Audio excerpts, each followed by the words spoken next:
Good morning and welcome to the Thursday edition of Business Morning on Channels Television. I'm Ini John Mekwa. Well, let's see some stories in the business space. Starting from the global oil space, oil prices rose today, extending gains into a fourth session on positive comments from vaccine makers about the Omicron variant, even as some governments step up curbs to stop its rapid spread. U.S. West Texas Intermediate crude futures rose by 52 cents to $72.88 a barrel, while Brent crude futures rose 40 cents to $76.22 a barrel, adding a similar gain on Wednesday. Markets were buoyed by comments from BioNTech and Pfizer that a 3-shot course of their COVID-19 vaccine may protect against infection from the Omicron variant. However, market gains were muted as governments reimposed restrictions to limit the spread of Omicron. Early winter storms in southern Russia were hampering oil operations in Black Sea ports, delaying cargoes and increasing costs. Back in Nigeria, the leadership of the House of Representatives is to meet with the Central Bank of Nigeria, Asset Management Corporation of Nigeria, as well as the Printing and Minting Company over failure to defend the 2022 budget. The lawmakers describe the action as a breach of law, as all expenditure by any agency of government must be appropriated for by the National Assembly. I seek to come by way of Order 6, Rule 1 and 3 of the Standing Order of the House, which has to do with my privilege that has been breached by the failure of the Central Bank of Nigeria, the Nigerian Security, Printing and Minting Company, and Asset Management Corporation of Nigeria, AMCON, to defend their 2022 budget before the House Committee. Silence, please. It will interest the House to note that none of the above-mentioned agencies have been oversight by this committee in line with Order 20 Rules 18 subsection 1 and 2 in the past 2 years. And to cap it all, they have failed and refused to make their budget for the 2022 available to the members of the Committee of Banking and Currency. How long can we allow this illegality to continue, sir? Meanwhile, the Nigerian Marine and Services Group UTM Offshore Limited and the African Export-Import Bank, Afreximbank, have signed a memorandum of understanding to raise $2 billion in the first instance for the development of Nigeria's first floating liquefied natural gas FING project. Afreximbank further committed to funding the second phase of the project to the tune of $3 billion, making it a total of $5 billion. At the signing of the Memorandum of Understanding in Abuja, the management of UTM Offshore Limited and that of Afreximbank expressed optimism on the capacity of the project to transform the energy sector in Nigeria. History is in the making as the management of UTM Offshore Limited and that of Afreximbank gather in this hall for the signing of a memorandum of understanding to raise funding for the first floating liquefied natural gas FLNG project in Nigeria. It is a great pleasure for us in UTM today. According to the Group Managing Director and Chief Executive Officer of UTM Offshore Limited, Mr. Julius Roney, the project will significantly contribute to the federal government's agenda of reducing gas flaring. With Afreximbank coming in today to sign us this MOU, the funding gap has been completely bridged and covered in this project. We believe that with this, it gives us the ability, the energy to push forward and ensure that this project is delivered within schedule. Under the deal, Afreximbank will commit $2 billion in the first instance for the development of the FLNG and $3 billion for the second phase of the project. And the president of the bank is pleased to announce his commitment. Under the agreement we're signing, we're forming a strong partnership that will be long-term. A strong partnership that will ultimately lead to more than one project in an aggregate amount of about $5 billion. With that, the agreement papers are signed. I'm under Mr. Julius Roney of UTM. The project involves the development and financing of a 1.2 million tons per annum FLNG facility with a capacity to process 176 million meter standard cubic feet per day of natural gas and condensate. So once you develop a floating FLNG, you are meeting the gas at offshore location, process the gas, reduce gas flaring, support reduce completely emission, and above that, create employment for the teeming youth of Nigeria, key into the vision of Mr. President, whereby he wants to develop our gas resources within a decade. As a company with focus on strategic partners locally and internationally, UTM Offshore Limited is well positioned to be the leading world-class marine services provider of Nigerian origin.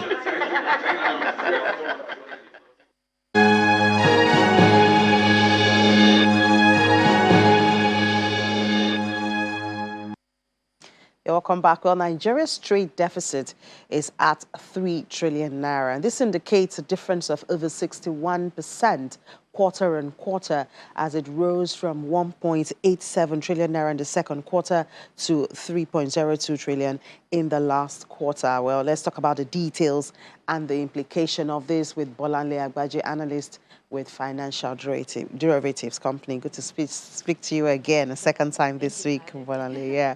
So in the last quarter, the country imported goods valued at 8.15 trillion naira, while its total export was valued at 5.13 trillion naira. This brings the total trade to 13.28 as against 12.28 recorded in the preceding quarter. But so let's first of all understand. I know it's pretty common knowledge, I think, but what are the highest contributors to our imports? So, as the Nigerian Bureau of Statistics reported, the highest contributors for when you look at the export side of things will be crude oil, which is not any news for Nigerians. We all know that that sums up the major part of our exports. But looking at our imports, refined, crude is also I think it's about 12% when it comes to, the imports. And then you also have the fact that we also import used cars, motorcycles. So those are the major or the highest parts of our imports as well. But I think looking at the fact that it's a trade deficit, yes, it's a trade deficit of about 3 trillion naira. It's not so bad in the sense that when you're looking at or trying to compare whether you have a trade surplus or a trade deficit, what you most likely have to focus on is how sustainable is it? Is it a sustainable trend? Is it something that, would skyrocket out of control and the economy or the government would not be able to, bring the economy back to equilibrium? So looking at this, I think the fact that, we import about 12% of refined crude is a major problem, considering the fact that we produce crude oil. So the Dangote refinery is something that we've been thinking about. The fact that hopefully it should, commence next year.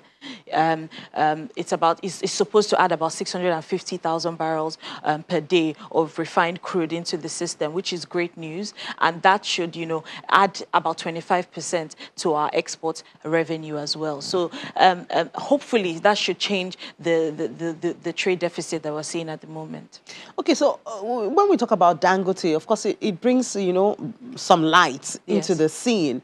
But I'm just wondering, we have NNLG in Nigeria, but they are not duty bound to give us products as Nigeria. I mean, they sell products to Nigerians like as if they're importing it.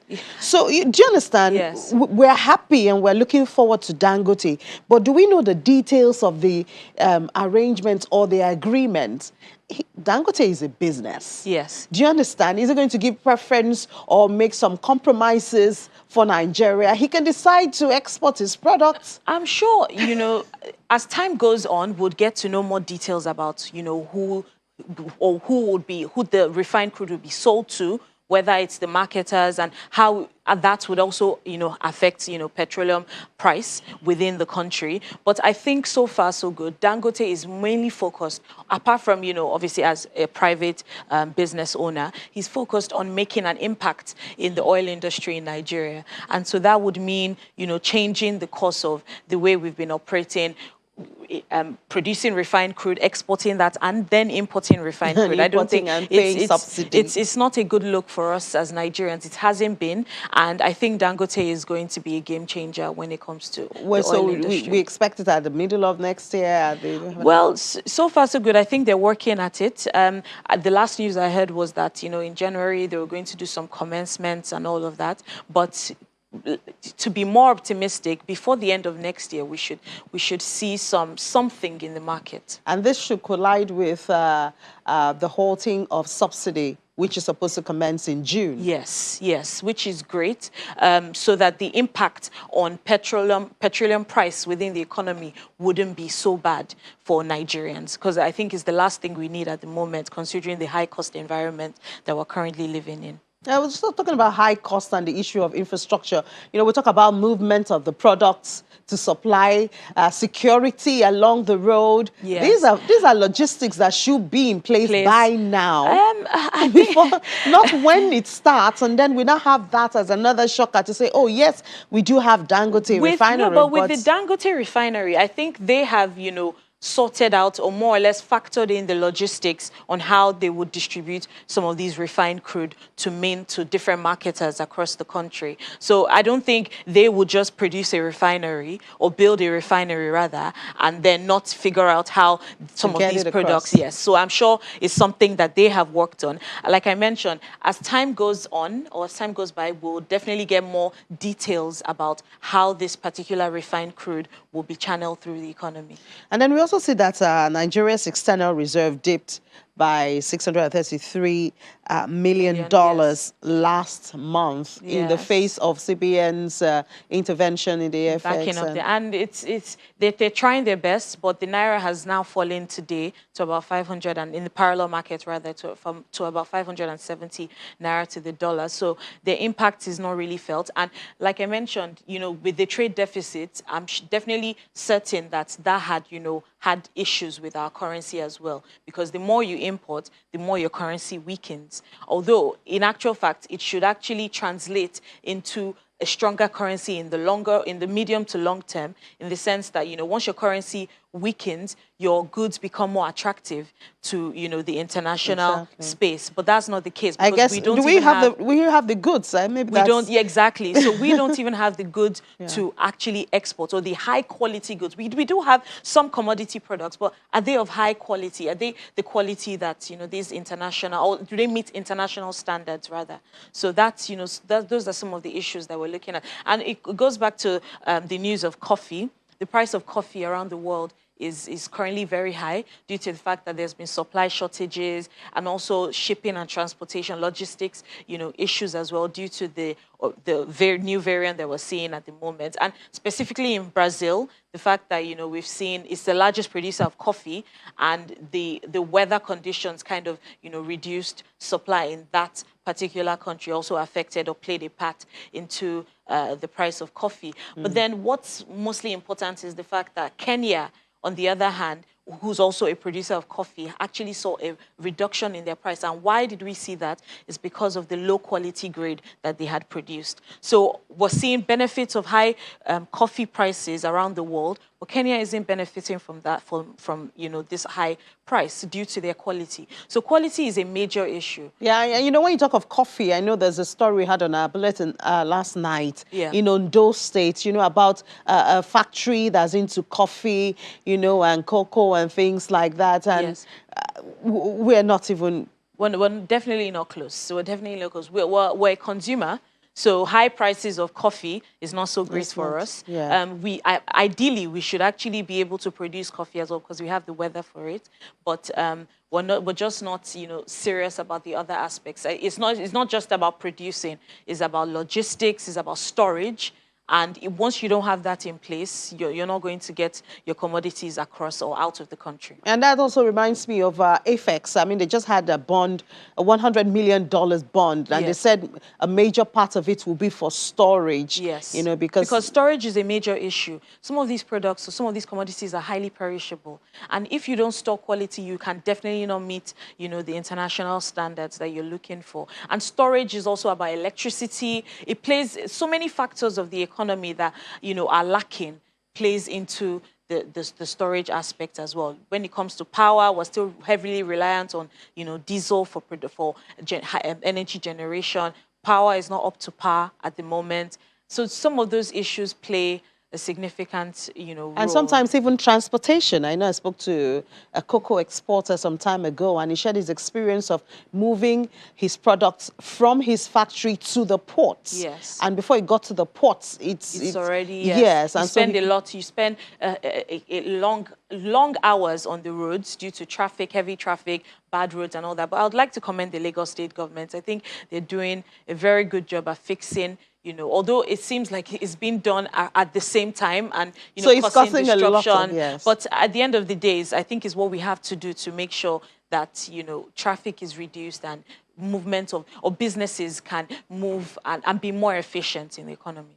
Okay, so what else is happening in the commodities space? Well, in the commodity space, we're still seeing mixed reviews. I think the harvest season or the harvesting that has just ended is still playing a part or a positive impact on some of the prices. We do expect that prices would inch up slightly for major or highly demanded goods within this period, like the price of rice. Maize has also gone up. Soybeans has gone up as well. Has gone up. Some of these prices or other commodities, they just remain stable but high. The price of beans, those are still high. Tomatoes as well.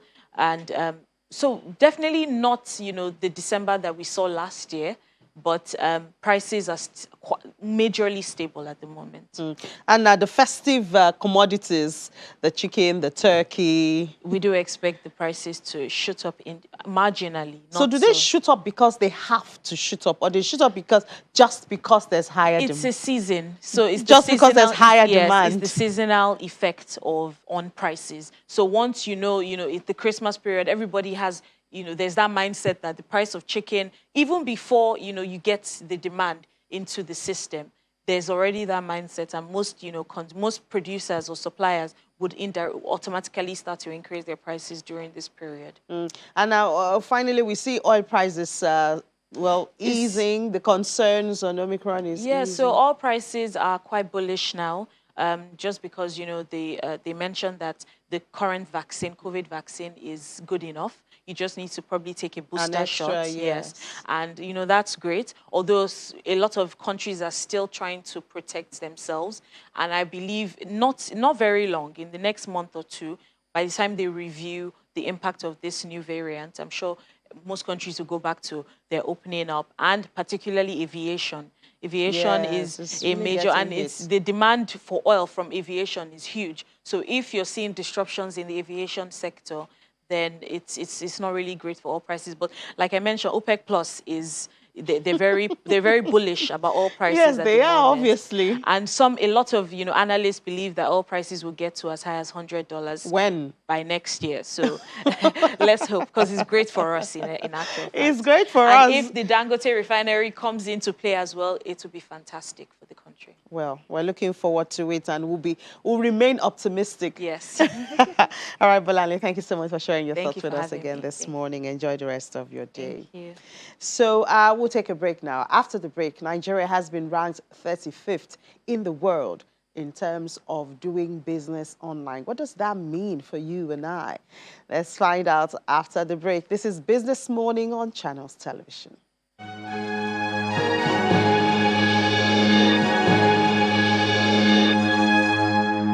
Welcome back. Well, Nigeria has been ranked 35th in the world in terms of doing business online, with the world embracing the new normal, which dictates a lot of economic activities and others moving online. I mean, everything is going virtual now. Nigeria cannot afford to miss out of the market.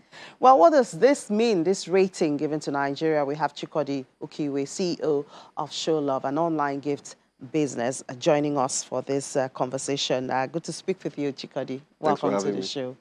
So what does this mean at all? Is this good? Is this bad? Is this worrying? Is this applaudable, being 35th in the world in terms of online business? I think it's great. I think it shows growth. Nigeria is a country of about 211 million people, and recent stats say that 51% of Nigerians have internet access. If you take a look at just a couple of years ago, we were at 30-something% penetration.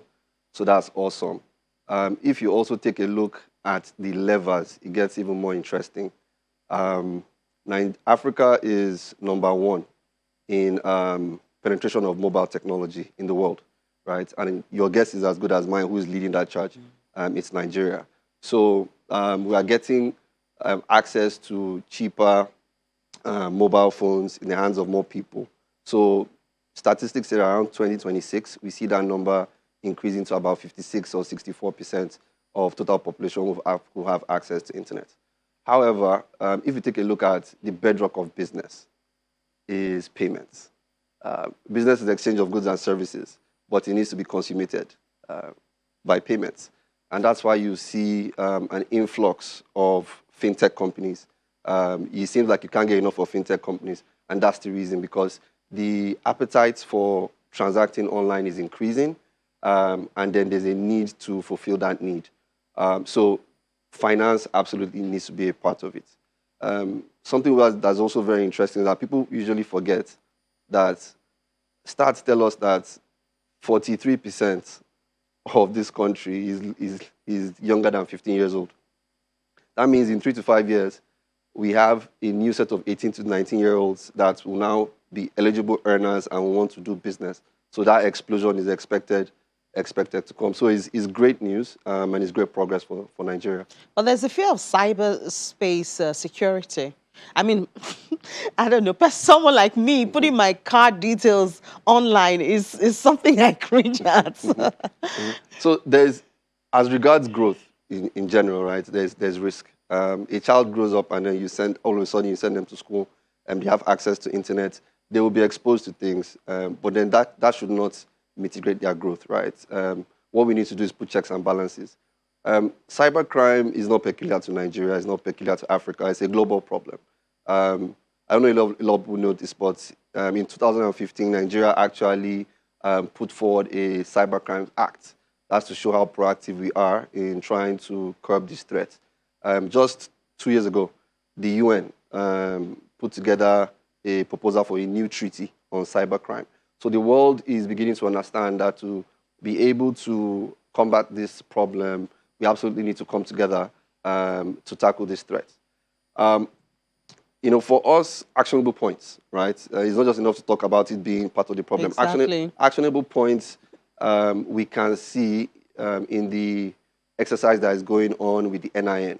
A huge deterrent, in other parts of the world is the fact that you are able to be traced, you are able to be tracked.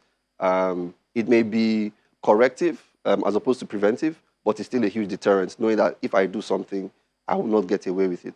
So we, as a country, as a continent, need to invest in national and continental databases. In other parts of the world, before you are able to have internet access, there's a certain amount of KYC that is done, which Nigeria is trying to do right now with the NIN. So before you have access to internet, we know who you are, we know your address, we can track you, and so on and so forth. Yeah, it's very interesting that you talked about actionable points, because, I know we've had a cybercrime law, since the former administration, the administration of President Jonathan, but when it comes to the implementation of it, who's watching the space, who's following up, who is implementing this, then it seems like it's just there. Yes, we have it, and it's just there. So implementation, as with most things in a developing country, takes a lot of care and wisdom. You don't want to rule with such an iron hand that it breaks the trajectory of growth. You can take a look at NIN. There were times where the date was very clear to everybody as to when the cutoff would be, and then it was extended, and then it was extended as well. I applaud our regulators, but still they have an uphill task. It's a difficult job to be able to regulate a space, but still be in charge of growth, especially at the pace in which Nigeria is growing. So definitely there needs to be some intelligence placed in that space. We also need to look at trend in other developing countries and how they've been able to regulate that space.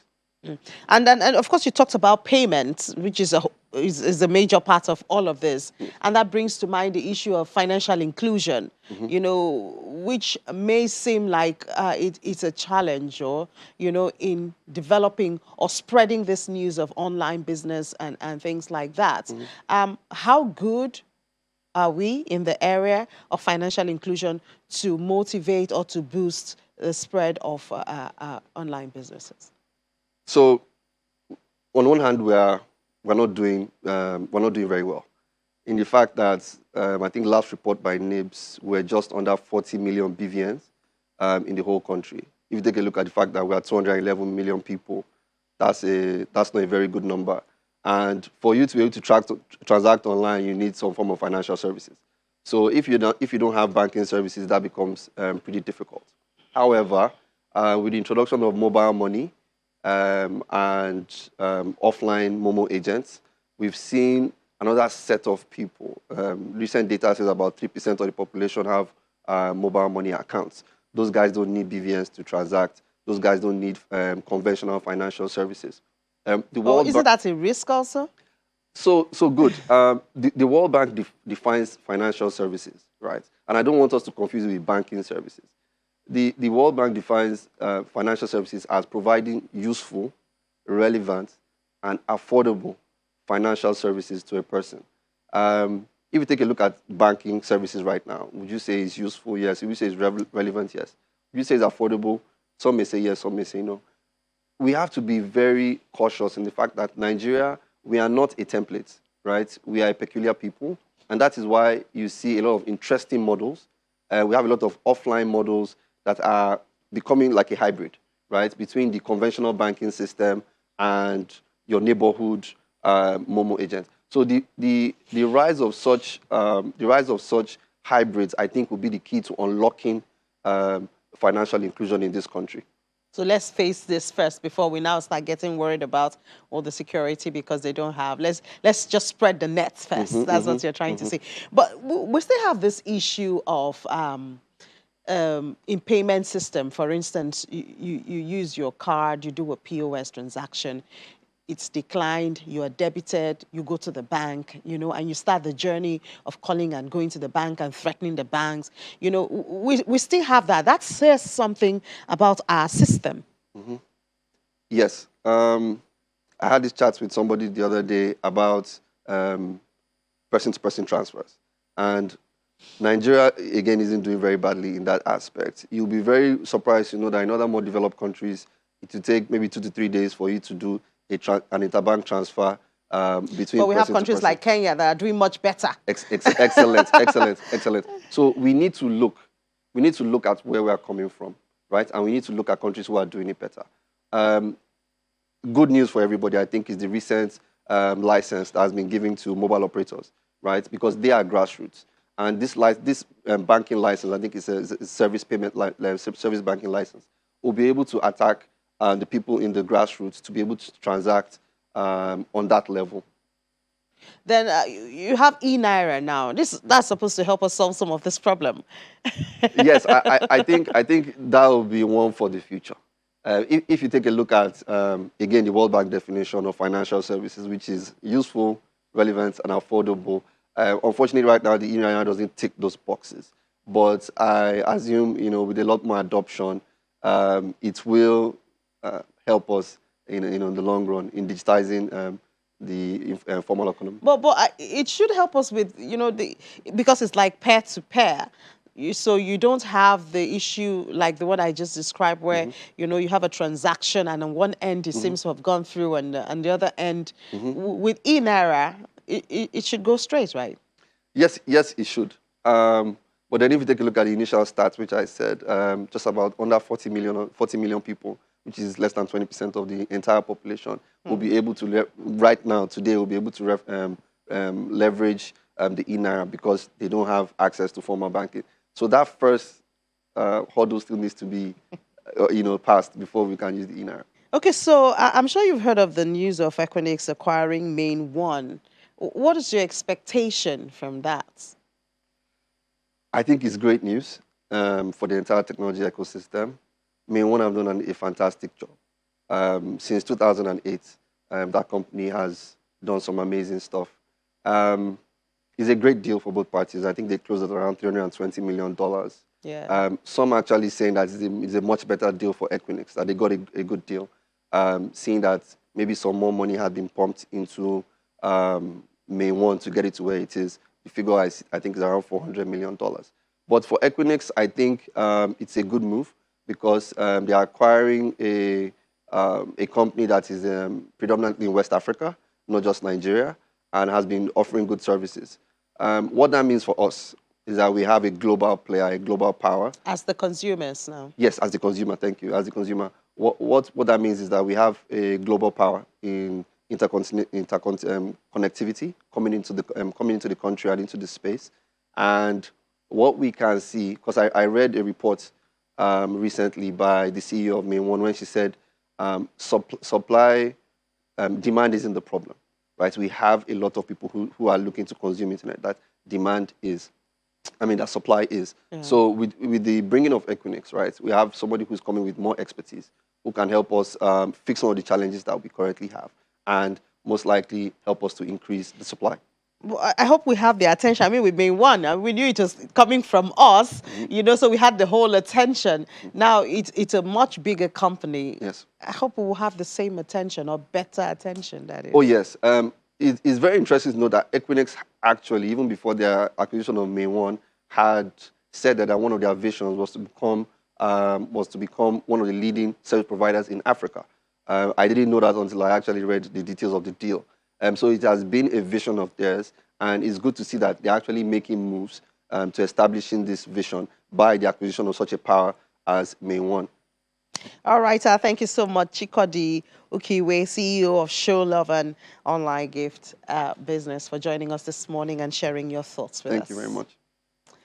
So going on now on the program, let's do an opening call to the market. First of all, let's see how the market fared yesterday. Yesterday was a good day, much better than the day before. The market ended with almost 1% up, 42,435.16 points. The market cap has now crossed the 22, is now back to the 22 trillion naira mark. So it was a good day yesterday. The bull is still rejoicing on the floor of the NGX. And for the activities we had, the volume was much higher, 649.77 million. Value also higher, 7.20 billion naira. But the deal wasn't higher than the day before. The sectors, well, I think they were all in the green yesterday. Banking, almost 2%. Consumer goods, 0.64%, industrial goods, 0.1%, insurance, 0.62%, oil and gas, more than 1%. It was actually a great day yesterday. Well, we have Rotimi Fakaejo joining us now to give us a little bit of background as to happenings in the market yesterday. Good morning, Mr. Fakaejo. Thank you for joining us.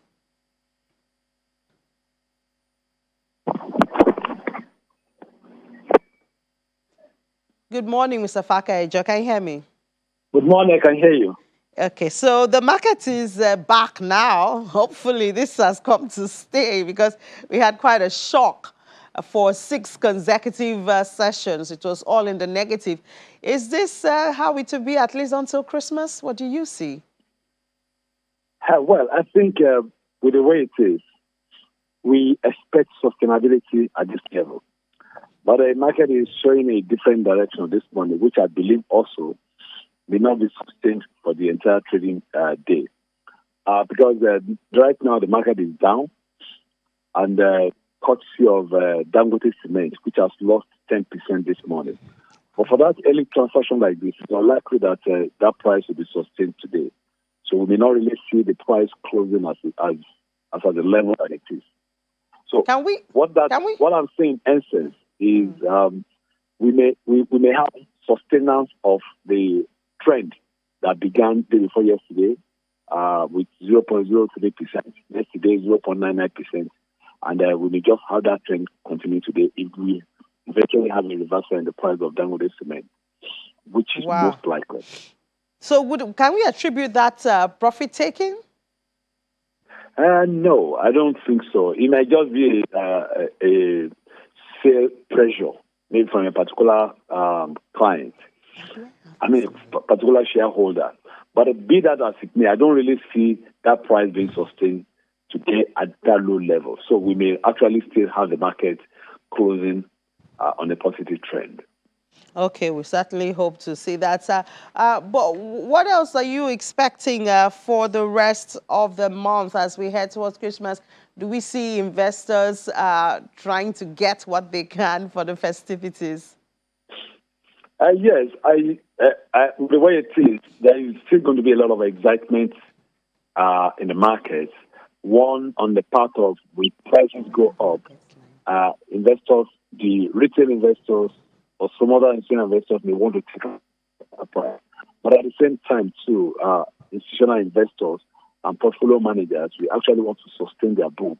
So they are likely to take more positions vis-a-vis the financial year.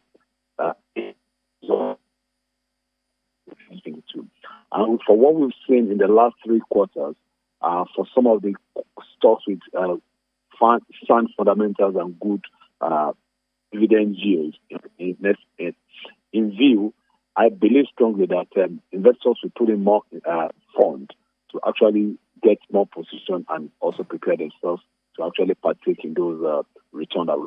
So all in all, what I'm saying in essence is we are still likely to see upside for the market before the year ends. And I still strongly see the Osha index closing at about 44,000 basis points or even higher. Wow, that would be good reporting for me when it goes up to 44. Well, thank you so much, Mr. Fakayejo, for sharing your thoughts with us this morning. Enjoy the rest of your day. Okay. So let's see what happened yesterday at other markets. NESD the all-share index was down, actually, not as bright as it was in the equities. It was down 0.25% at 729.82 points. The market cap stood at 602.96 billion naira.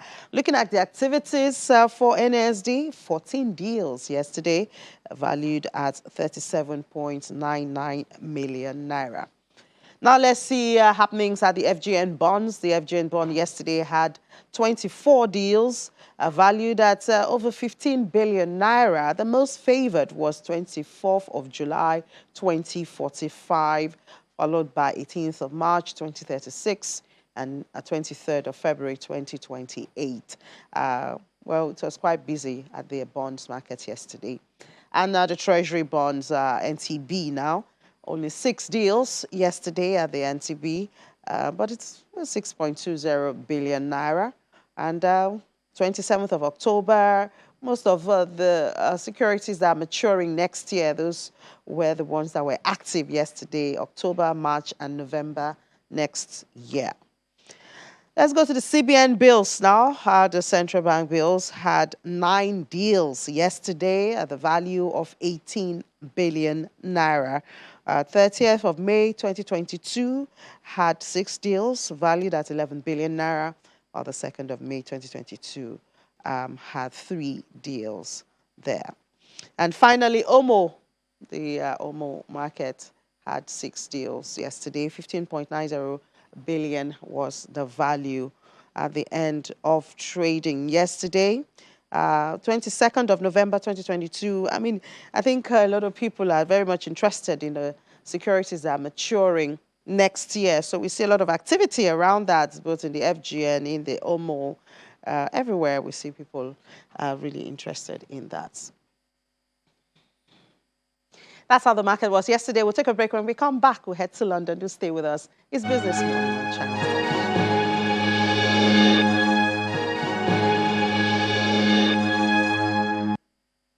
You're welcome back. Well, Nigerians are not happy about the inclusion on the red list of the United Kingdom, but the country is determined to halt the spread of Omicron. Even within the country, they've introduced some measures. That's what Juliana is going to talk to us about, joining us from our London studios. Hello, Juliana. Good morning. Good morning, Innie. So there are new measures to curb the spread of this new variant, and it begins tomorrow. What's new about it this time? Yes, well, there are new measures. Plan B was triggered by the Prime Minister yesterday. I've got to say, there are two stories really dominating the front pages here in the UK today. One of them being the sheer anger at the triggering of Plan B, but also the crisis that's currently engulfing Downing Street. I think it's very fair to say that Prime Minister Boris Johnson has not had a good week. Some would go as far as saying this is probably the most serious week he's had since becoming Prime Minister. And this is all because, and this is part of the context of this Plan B backlash, a series of parties that took place in Downing Street and throughout Whitehall about this time last year, Innie, where several, I think probably tens of thousands of people couldn't see their dying loved ones because of the government restrictions. But alas, there were parties that were taking place in Downing Street. Now, yesterday during the Prime Minister's questions, the Prime Minister did say on the record that he isn't aware of any parties, although there is an investigation ongoing. But I don't think anybody really believes, unfortunately, what the Prime Minister has said. Lots of people have called him a liar. In fact, again, some observers have gone as far as saying the reason why Plan B measures were triggered in this country is to avoid backlash over the party. Going back to Plan B measures, yes, the economy has been plunged into crisis again because of the Omicron variant. As of yet, we don't think there are any COVID patients in hospitals with this variant. There have also been no deaths linked to the variant, which is why a lot of people are up in arms. Lots of people saying they won't be following these rules. From Monday, millions of workers are being urged to work from home yet again at a very critical period. This is going to significantly hit the hospitality sector, who have just been able to kind of reap back some of the losses that they've occurred over the past 18 months. It is a significant measure. Also as well, masks are going to be mandatory in large venues, and I think more controversially, vaccine passports. So now if you want to go into large venues, you will need to prove your vaccination status. At the moment, 2 vaccines required, but as we know, there are about 21 million people that have received a 3rd dose. There are suggestions a vaccine passport by the end of the year will have to mean that you have had 3 COVID vaccinations. Well, it's a changing world. Meanwhile, businesses and unions are asking for states' help. What exactly are they asking for, and what has been the reaction to their requests? Well, at the moment, there's a lot of anger, lots of anger in the country. Will Boris Johnson survive to the end of the year? You know, who thought we'd be saying that a couple of years ago? But that's the real question. A lot of people are asking the Prime Minister to quit because yesterday, during his televised address, he told people to work from home, but you can go to a Christmas party. For many in the hospitality sector, it just doesn't make sense. We've had union bosses as well as the British Business of Chambers asking the Treasury to reintroduce furlough. Cleaners, porters, receptionists, banqueting staff, so many individuals and businesses are going to be affected if people decide to work from home on Monday. And we know that the British did enjoy working from home. So many are going to take the Prime Minister's request and stay at home on Monday morning. What happens to the coffee shops? What happens to the clothing shops and those that have brought in the staff because people were back at work? So yes, the TUC are asking for furlough to be reintroduced and some sort of support measure so they can stand shoulder to shoulder with businesses that are going through a difficult time. This is a very significant story here in the UK, just to emphasise. The anger isn't just from the Nigerian side, it's everywhere at the moment.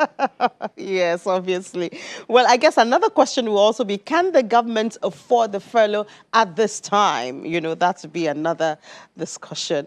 Well, I guess we'll follow up on that later on today at 1:30 during Business Incorporated. Thank you so much, Juliana. Thank you. Let's go to the crypto space now. Laddie is itching to give us updates. Itching. Yes. Well, we have quite a stable market, but we still have fear. at 29 points. It's funny, last month we're at extreme greed, but now we're back at fear. So a lot of traders use this as an advantage, you know, for trading, where you buy when it's extreme fear, then you sell extreme greed. But who knows when these things actually happen? So that is the problem, finding that spot to actually sell. Market cap, $2.36 trillion, is down 0.64%, $101.93 billion traded in the total crypto market this morning. And Bitcoin dominance breaks that 40% range, now 39.81. Keep an eye on that. Bitcoin dominance watch out for alt season. Price of Bitcoin, $49,616. It is staying above the 49K support for now, but you never know. Friday, tomorrow, who knows where this is going to go, up or down. But it's down 2% this morning. 24-hour volume, $28.57 billion traded in Bitcoin. Price of Ethereum still staying above the 4,200 support. It's up 0.19% marginally this morning. Volume traded, $18.59 billion traded in Ethereum. Let's bring in Rume Ofi, our digital market analyst. Great to have you, Rume. Good morning. Good morning, Ladi. Good morning, Rume. So it's all about regulation now. We see top executives from 6 major cryptocurrency companies actually explaining their businesses to the U.S. Congress. That happened yesterday. What were the key takeaways for you? Yesterday was a very good day for me because you stayed on that telecast for the House Financial Service Committee hearing on digital assets. It provides an insight on how regulations should look like.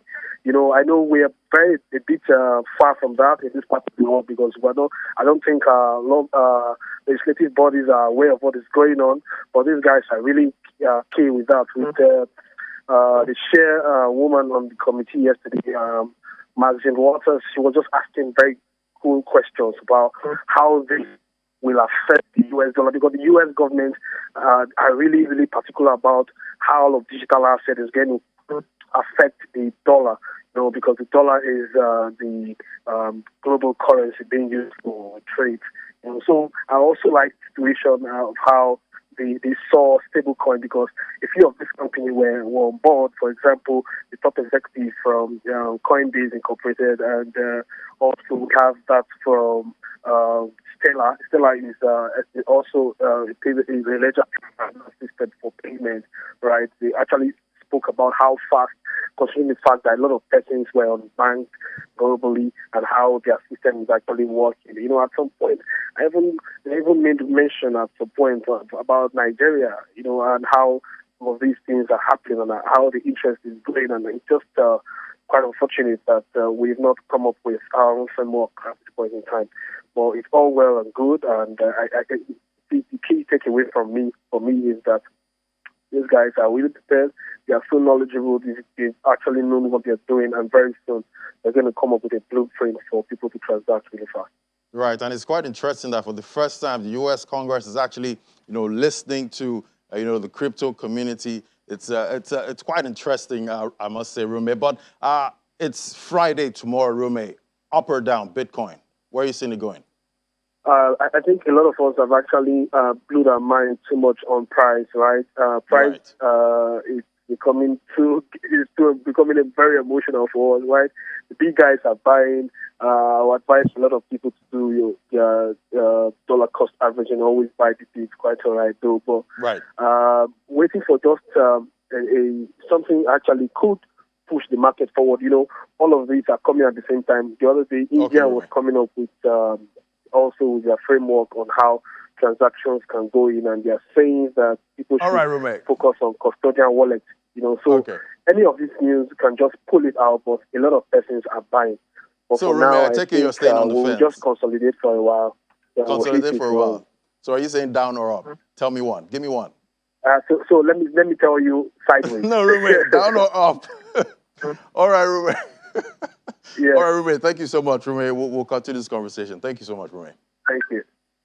All right, so Ini, that's it right now. It's mixed, but quite stable. But we watch out for tomorrow. I don't know what your bet is. Rumor is in the middle. I'm in the middle also. You're in the middle also? Yes. All right, I'll just go out on a limb here. Okay. Down. We're going down tomorrow.